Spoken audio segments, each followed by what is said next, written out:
Welcome everyone to tonight's lecture, the last in a series of the Marble Hill Autumn Lecture Series. We're delighted to welcome you all and particularly to welcome Kate Slack, our head gardener at Marble Hill, who will be talking tonight about the Black Walnut and the importance of it within the Marble Hill landscape. Marble Hill is being revived, which is a really exciting opportunity for us and for our community. It will mean that the house is open for 5 days a week for free, really embedding the heritage of our community. It will also mean that our cafe is open next spring. The house will be in spring 2022. Also, the landscape is being invested in, and that's something that Kate Slack herself is heading up, along with a raft of volunteers and her amazing horticultural apprentice, Jack. Raft of improvements for our sports facilities for our community, and that's everything from enabling the pitches to be redrained, fantastic for our sports community, to a fully accessible changing room. So we are really excited about some of the exciting things that are happening as part of the Marble Hill Revived and the more than £6 million investment that's happening to our local park. I'd like to give you a bit of background to wonderful Kate Slack, who is our head gardener at Marble Hill. She joined English Heritage a year and a week ago and was formerly a lecturer at Capel Manor and has been at Kew previously. She's pioneered our amazing garden volunteering at Marble Hill, and now we have 35 who just bring joy and wonder to our site. She looks after Jack, our horticultural apprentice, and has helped the Marble Hill Veg Shop to gardening days, community days, and she's got a whole raft of exciting opportunities to get involved in the site up her sleeve. So without further ado, may I please welcome you all to the wonderful Kate Slack. Hi guys, I'm really pleased to be here, and I'm really pleased to be talking about the Black Walnut, which is getting the attention it deserves because it's really quite an iconic tree at Marble Hill Park. Yes. Okay, so this is a Black Walnut tree at Marble Hill Park.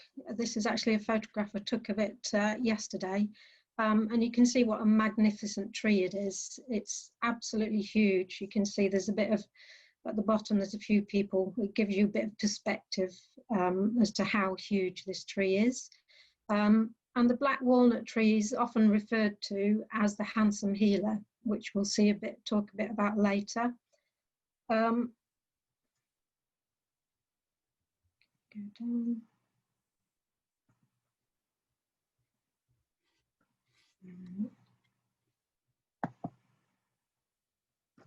That's it.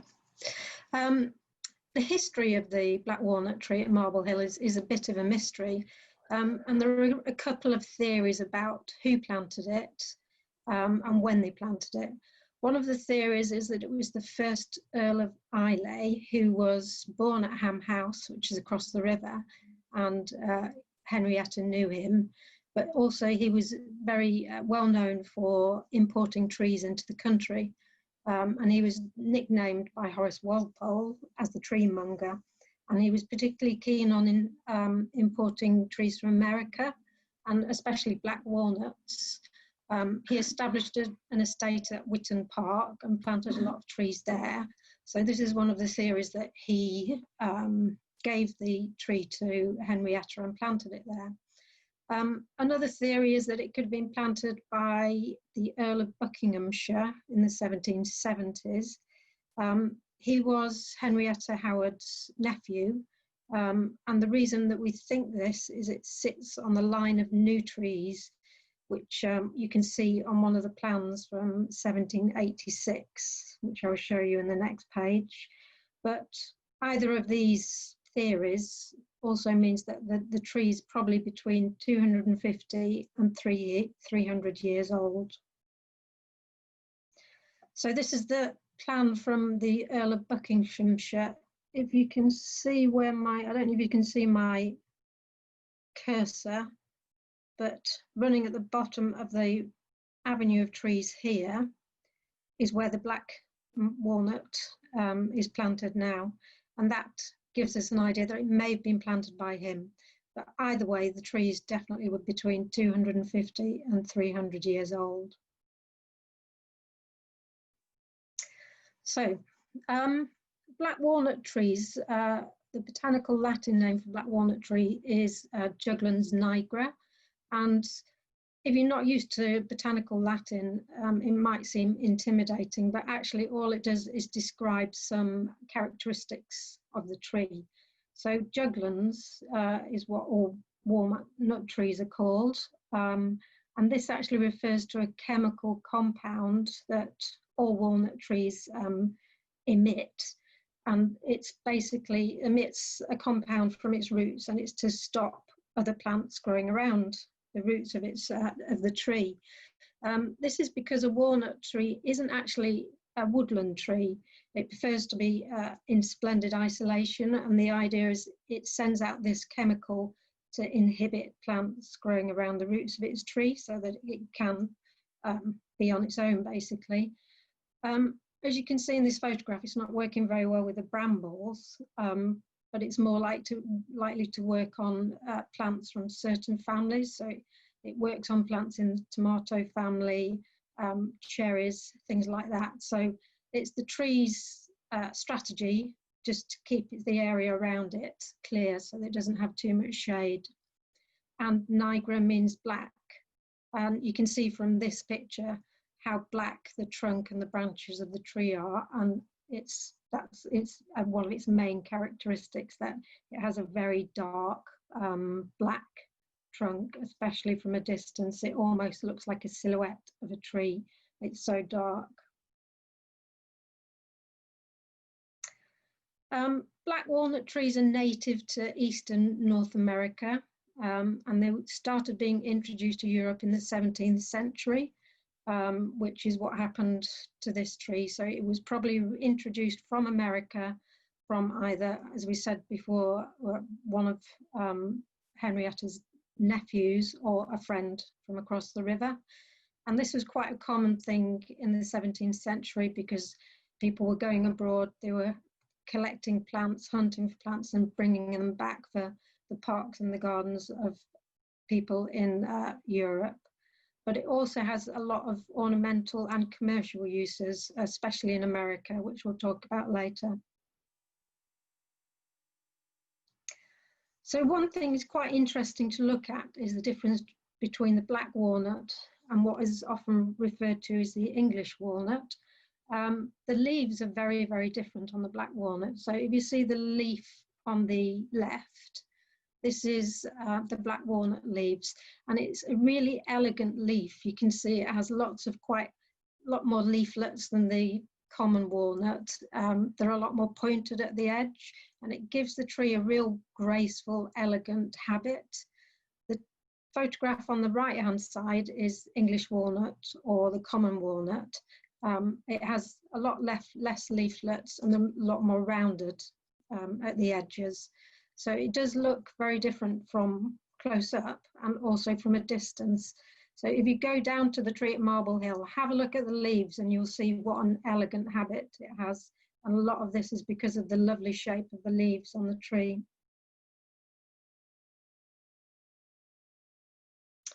The fruit on the black walnut is very interesting.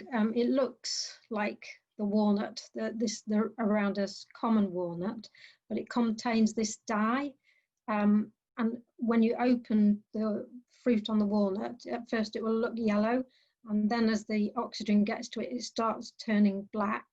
And this is used commercially as a dye, and it was used by the early American settlers to dye their own hair because it actually does stain for quite a long time. So it is still used today as a natural dye for a lot of handicrafts. It can be used as a dark ink, and it can stain wood. But the downside of that is it can stain everything. So if you actually do open a walnut fruit, you need to be careful of your hands because your hands will be covered in black ink and it takes a long time to get it off.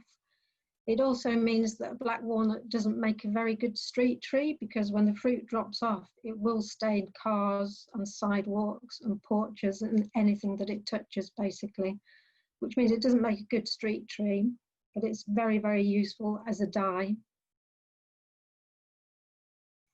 So the nuts themselves, they have a similar taste to what we call the common walnut. It's just quite strong, but they're harder to get out of the shell than they are the common walnut. So it's not used as commonly for the nuts as the common walnut, but the shell is very, very strong, and that is still used today commercially because it's quite abrasive. So it can be ground up and it can be used as an abrasive cleaning product. This is a picture of a walnut fruit that I opened yesterday, and it's starting to turn from yellow to brown. I'll show you at the end of this talk what colour it is now, and it's gone a dark, dark black.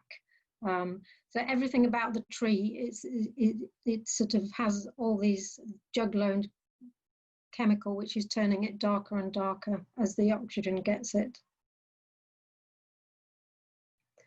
And the bark, again, this is a really distinctive part of the black walnut. So the picture on the left is the common walnut, or what we call the English walnut, and you can see the bark is smoother and it's grayer.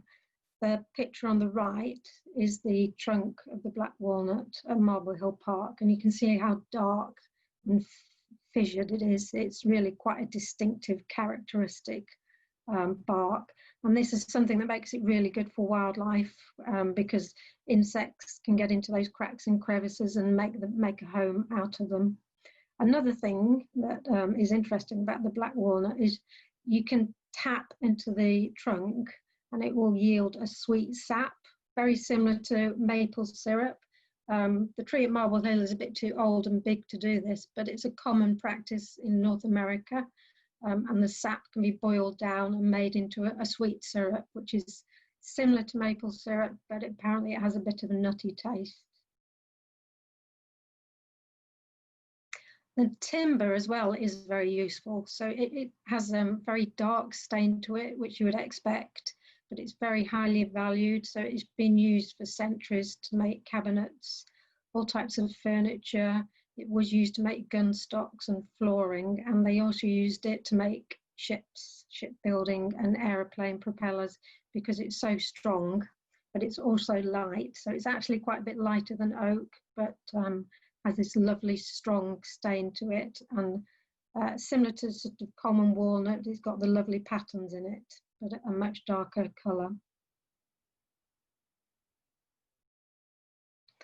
So these are the reasons why it's called the handsome healer. It's been used over the centuries for all of these things. It's been used as a mosquito repellent, a dermatological aid, anti-diarrhea medication, and a laxative, which seems a bit of a contradiction in terms. It's been used to relieve symptoms of fever, kidney ailments, gastrointestinal disturbances, ulcers, toothaches, syphilis, and snake bites, so pretty much everything. The husks themselves contain a bacterial and fungal chemical, which has been used for controlling infections in humans, and it also is being tested for its cancer-fighting properties. At one stage, the walnuts from our tree at Marble Hill were being collected for the cancer testing, to test the properties in it, and apparently it is effective at treating cancer. So our tree at Marble Hill has veteran status, and it's been awarded the status of champion tree, which is quite an important thing. It is recorded as possibly the largest and the oldest black walnut in the country, and it is a living link to our past.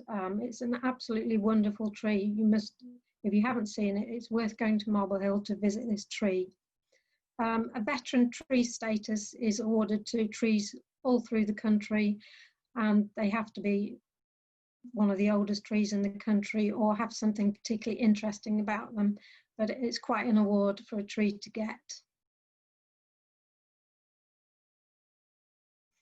So I thought it's quite interesting to talk about veteran trees and wildlife, because veteran trees, if you have to think of them in terms of cities, because it takes hundreds and hundreds of years to build up these ecosystems, and they can support so many different types of wildlife. So fungi, we're only beginning to understand the importance of mycorrhiza, and these trees will have a massive, humongous network of mycorrhiza running through the ground around it, but also running up through the bark. If you could actually take away the wood and have an X-ray, you would see almost like a ghostly image of a tree with all the mycorrhiza running through the trunk and the branches. And these take a long, long time to build up, so it's a really important source for fungi. Also invertebrates, so you have colonies of lots of different, probably endangered insects in older trees, because older trees start to hollow from the inside out, and it's part of the aging process, and it also makes them stronger. If you think about aluminium poles with a hollow in the middle, it kind of makes it stronger, and it's a very normal and natural process of a tree aging. But lots of insects rely on this rotten wood in the heart of ancient trees, and a lot of these insects that rely on that are under threat. And what we call epiphytes as well, so lichen and mosses will have developed on this tree over the centuries. Birds, it's very, very popular with a family of little owls that we have in the park. And there's quite a nice story from the landscape manager who said the tree surgeons were there one day trying to take some branches down, and there was a row of little owls sitting on the branches, and they weren't going anywhere. So the tree surgeons had to take all their equipment and go away and wait for the little owls to decide that it was time for them to leave. And also mammals, so we have bats roosting in the Black Walnut. So if you think of it as it's a city really in terms of the wildlife that are living in that tree, and veteran trees all over the country, they're very, very important for wildlife. And this is just a bit of a fun thing at the end, but I find this is a really good way to get children interested in trees and the different quality of timber, basically. And this was quite an interesting one. I had to look it up. Which character from Harry Potter had a wand that was made from black walnut? I can't see any of you at the moment, but it'd be interesting to take a minute just to try and guess which character had a wand made from black walnut. Was it Harry Potter, Voldemort, Hermione, or Bellatrix Lestrange? And it was Bellatrix Lestrange, probably because of the term black, which makes it sinister. But actually, when you read the description of the qualities, and I don't believe in wands at all. I'm not trying to say that I believe in any of this, but I think it's a good, interesting way to get children interested in the different qualities of timber. So, yes. It makes a surprisingly intelligent wand which seeks good instincts and intuition on those that select their master.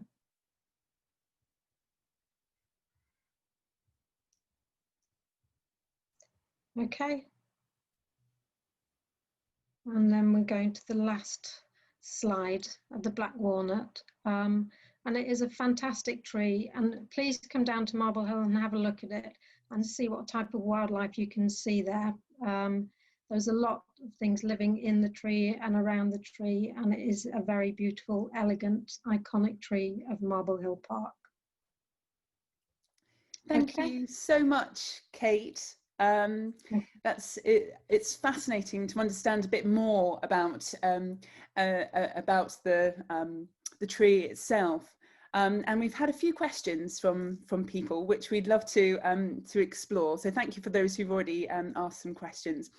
One of the team have asked about a plaque that was in front of the tree, and which now isn't there, and was just wondering what might happen.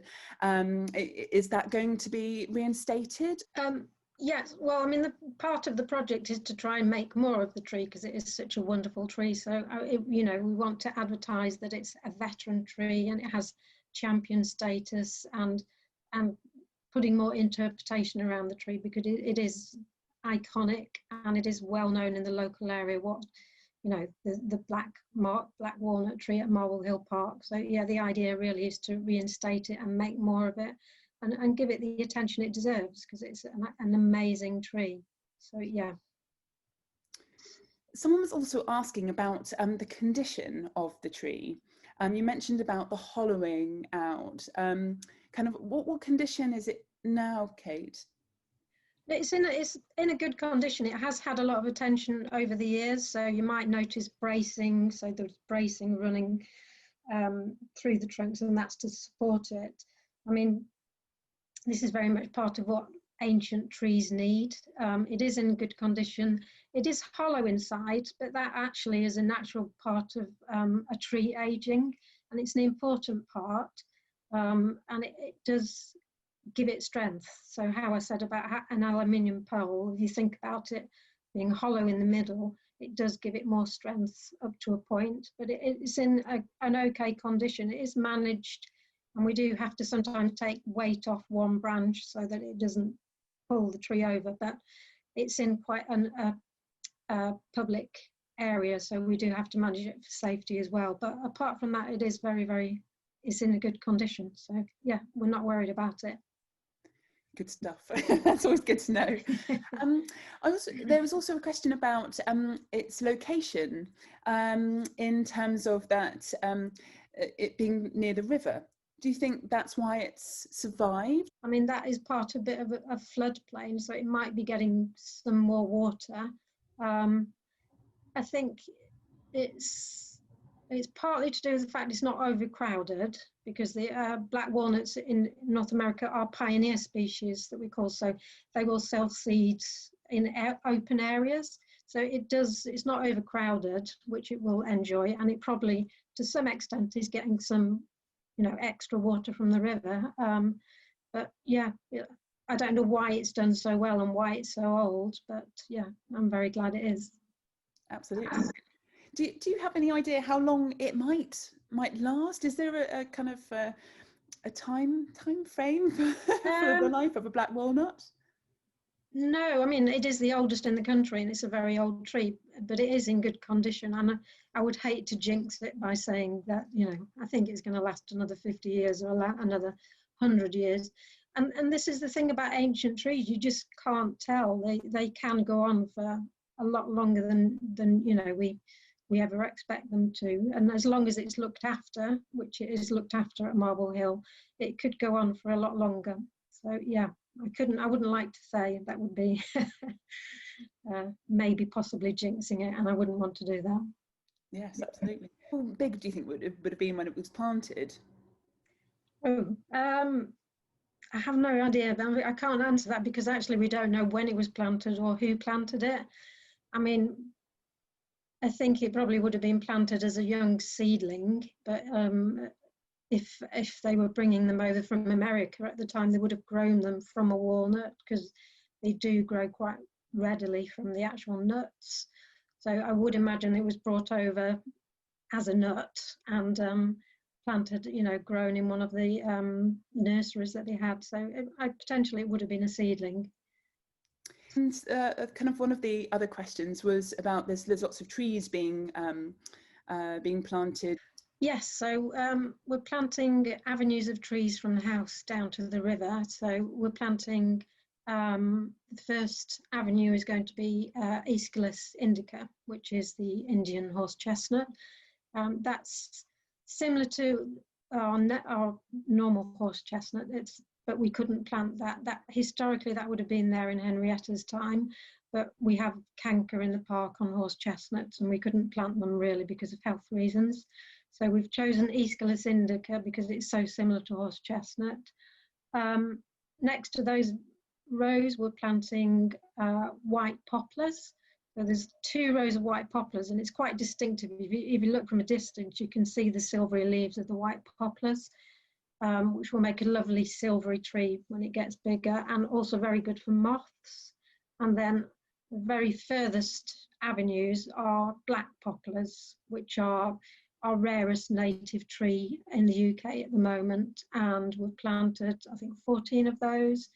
Again, it's an iconic tree for the UK. It likes floodplains, and also it's very good for moths as well. So they're all flourishing at the moment. So we'll have a lovely mixture of trees in that area, which will be there for generations to come. And someone also mentions that there's one with a little label on. Okay, yeah, that's what the nursery school children planted, which is a lovely day. So we've put a little label on for the children to be able to come and show the parents they planted it. It's a white poplar, and they've named it Snowy because it will have white sort of snowy flowers on. So that's what that label is about, for the nursery school children to come and show the parents the tree that they've planted. Super. I think it's a lovely, and yeah, hopefully they can see that for generations to come and watch it grow. They certainly do look after it, and I can hear them quite often shouting "Snowy, Snowy!" So thank you for doing that. There was just another question about the big plane trees, and I don't know. I mean, obviously we're talking about the black walnut today, but it was just sort of to say, you know, how old are the plane trees? Would you know? I wouldn't, but if I was to hazard a guess, I would say they're probably at least 150 years old. They're not as old as the walnut tree, but yeah, they are sort of at least, I would say, 150 years old. That's hazarding a guess. So we're very blessed in our community, aren't we, to have these fantastic trees within Marble Hill. Yeah, they're wonderful. And thank you for all those people who've passed on lovely comments. I will pass those on to Kate, definitely. Thank you so much for your time, everyone. Thank you. We look forward to seeing you at the next one. Goodbye.